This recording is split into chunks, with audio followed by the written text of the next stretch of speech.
Hijos de los Mascara, which means Sons of the Mask, is the story of two world-famous luchadors, El Santo and Blue Demon.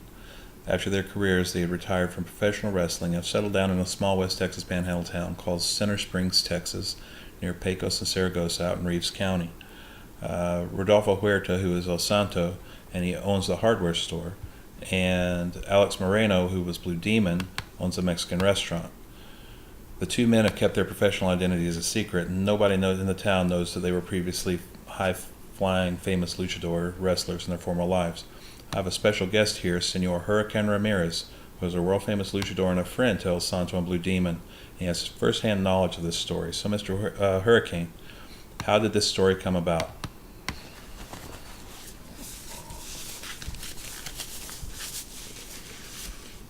Thank you, Mr. Ron, for having me.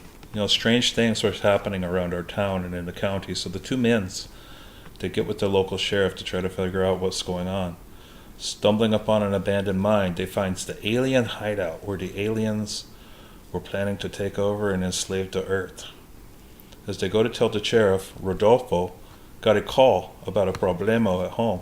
They found out that their kids, when they were walking home from the football game, they get kidnapped. His daughter get kidnapped. So the men informed the sheriff of what they see in the mine, and when he goes to get help, Rodolfo and Alex decided it was time to take control of the situations and use their luchas powers to get Rodolfo's daughter back. Rodolfo and Alex still have impressive physiques from many years of competitions, but they know they are old and did not have the abilities to do this on their own. With their powers not as strong as they thought they would be, they enlisted the help of their niños, their sons. The sons were confused that their fathers laid their masks on the table before them. Then they realized their fathers were the world-famous luchador champions El Santo and Blue Demon that they had grown up on the televisions watching. Wow, Mr. Hurricane, that's quite a story. I'm sure it was a shock for the two boys to see that their dads were famous luchadors. What happened next?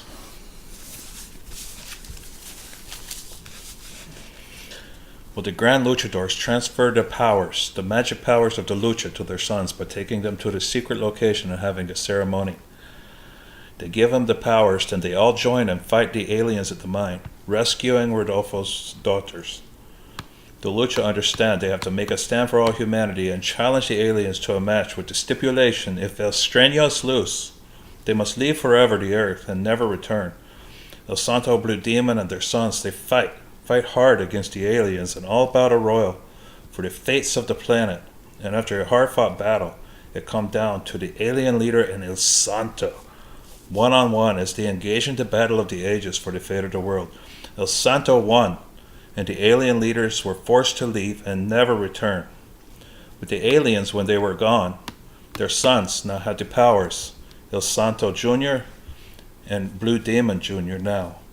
The boys understand they have much to learn about the ways of the lucha. They pledged to train and respect the history of the familia and the legacies of their padres, their fathers. They understand that they have been bestowed a great gift with their luchador powers, and they vowed to always be ready, just like their fathers, to protect those that could not protect themselves and keep evil away. Well, that is quite a story, Mr. Hurricane Ramirez. I appreciate you being here with me tonight, and I hope that those of you that have seen this interview will look forward to reading Hijos de los Mascaras, The Sons of the Mask.